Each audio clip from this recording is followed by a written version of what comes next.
Khalid Askry adalah seorang kiper yang mendadak terkenal karena video blundernya tersebar luas di dunia maya. Tepatnya pada 10 September 2010, namanya mulai terkenal oleh para pecinta sepak bola di seluruh dunia. Sayangnya, ia terkenal bukan karena prestasinya di atas lapangan sebagai seorang penjaga gawang, melainkan karena kesalahannya yang sangat fatal. Peristiwa itu terjadi saat FAR Rabat bermain dengan VS Maghreb pada ajang Piala Maroko. Pertandingan tersebut berlangsung sangat ketat. Tidak adanya pemenang selama 120 menit membuat pertandingan harus dilanjutkan dengan babak adu penalti. Salah satu penendang dari VS Maghreb melakukan tendangan penalti yang kemudian bisa terbaca dengan sangat baik oleh Khalid. Setelah merasa sukses menepis penalti tersebut, ia langsung membalikan badan ke arah penonton dan merayakannya dengan menepuk dada sambil mencium lambang klubnya. Akan tetapi, Khalid tidak menyadari jika bolanya masih berputar. Pelan-pelan,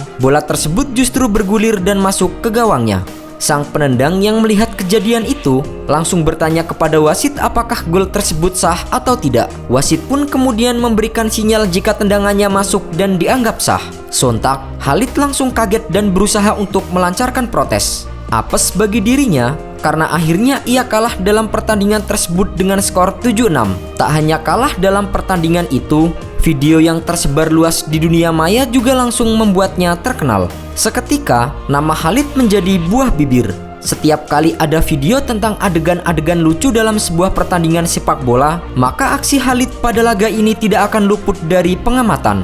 Julukan demi julukan pun mulai berdatangan. Ada yang menulisnya sebagai kiper yang tidak beruntung, namun ada juga yang menyebut jika Khalid adalah kiper yang kocak. Yang paling parah, tentu sebutan yang menyebut jika dirinya adalah kiper terbodoh. Pasalnya, tidak hanya sekali saja ia melakukan aksi ceroboh seperti itu. Beberapa hari setelah namanya naik, ia lagi-lagi membuat kesalahan konyol. Dalam sebuah pertandingan, ia gagal menguasai back pass sehingga lawan dengan mudah mencuri bola tersebut untuk mencetak gol. Lucunya, Khalid langsung membuka bajunya dan lari ke ruang ganti. Entah Khalid merasa malu atau menyesal, tapi yang jelas saat itu ia tidak melanjutkan pertandingan.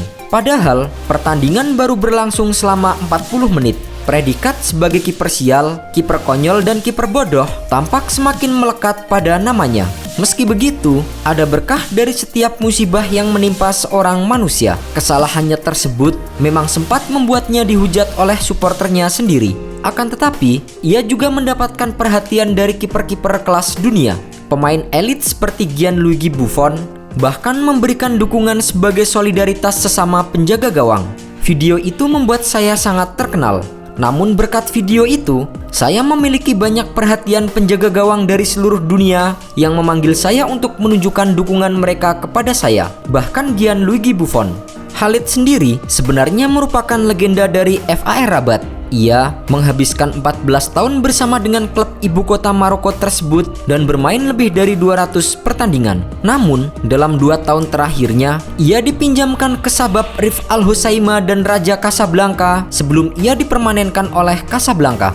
Jika momen-momen buruk menghantui Khalid ketika bermain untuk FAR Rabat, maka lain cerita ketika ia bermain bersama dengan Raja Casablanca. Di sana, ia mendapatkan banyak momen-momen penting. Salah satu yang menjadi prestasi terbaiknya adalah ketika ia membawa Raja melangkah ke final Piala Dunia antar klub 2013. Keberhasilan ini tidak lepas dari performa apik Khalid. Saat melawan Monterrey, ia tercatat lebih dari 5 kali melakukan penyelamatan gemilang. Penampilan apik Khalid kembali muncul saat mereka berhasil mengalahkan Atletico Mineiro dengan skor 3-1. Ia memang tidak bisa menyelamatkan gawangnya dari tendangan bebas ciamik Ronaldinho, namun ia sukses mencegah Fernandinho dan Joe untuk membobol gawangnya. Sayangnya, ia tidak bisa membendung gemburan Bayern Munchen yang mengalahkan mereka dengan skor 2-0 pada laga puncak. Khalid Askry membela Raja Casablanca sampai tahun 2015. Setelah itu, ia sempat berpindah-pindah dan membela beberapa klub Maroko lain. Menurut data dari Transfer Market, terakhir Askry membela Olympique Houribga pada tahun 2017. Ia meninggalkan klub 1 tahun setelahnya dan berstatus tanpa klub hingga saat ini.